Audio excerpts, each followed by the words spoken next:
Welcome back, class. Today we'll be talking about penetration in SMITE University. I'm just kidding, I can't keep that voice up. But we will be talking about the 4 types of penetration in this SMITE University episode and what each type does. As we move on to other topics such as counter building in the future, it's important to understand what types of items do what. So without further ado, let's get into it. Now the 4 types of penetration in SMITE items are percentage armor reduction, flat armor reduction, percentage penetration, and flat penetration. Now if you're saying, I'm already lost, Rainday, I got you. Don't worry, let's simplify this. The first 2, percentage armor reduction and flat armor reduction, have to do with debuffing your enemy. That means that you are affecting their stats negatively and anyone on your team can take advantage of that. If you reduce their armor by 15, say you have a void stone around and that aura reduces their armor by a flat percentage or a flat number, then the entire team is going to be able to take advantage of that. Whereas percentage penetration and flat penetration have to do with what you are doing personally to the target.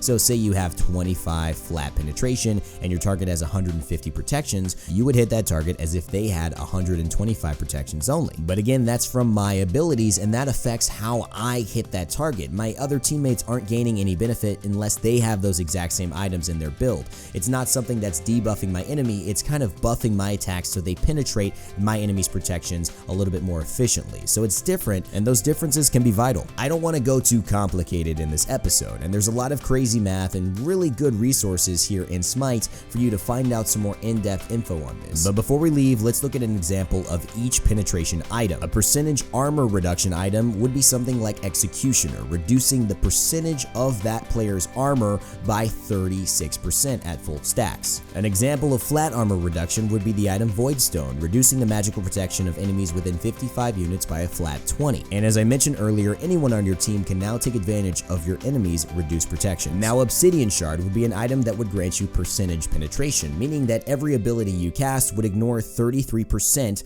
of that opponent's protection. And for the hunters, let's say we look at an item for flat penetration like Asi, which grants a simple 15 flat penetration. If an enemy had 150 protections, you'd be able to ignore 15 of those and basically hit them as if they had 135. Hopefully you guys are understanding the big thought here, which is whether your protections affect the enemy and allow your teammates to take advantage of them, or whether they affect your personal ability to ignore the enemy's protections on your own abilities and basic attacks. That's going to do it for today's episode of SMITE University. I hope you guys have a little bit of an introduction onto the types of penetration, what they do, and can use this to make some smarter decisions in game. Got a topic that you want me to cover in SMITE University? Leave it in the comments section below and you might see it next episode. And if you guys want some more concrete information on penetration, check out the link below in the description called the Word of Thoth. This is a great reference for anyone who is just trying to learn more about the mechanical aspects of SMITE and how they work. Thanks so much for watching, and as always, remember to never give up, never stop gaming, and I'll see you next time. Leia.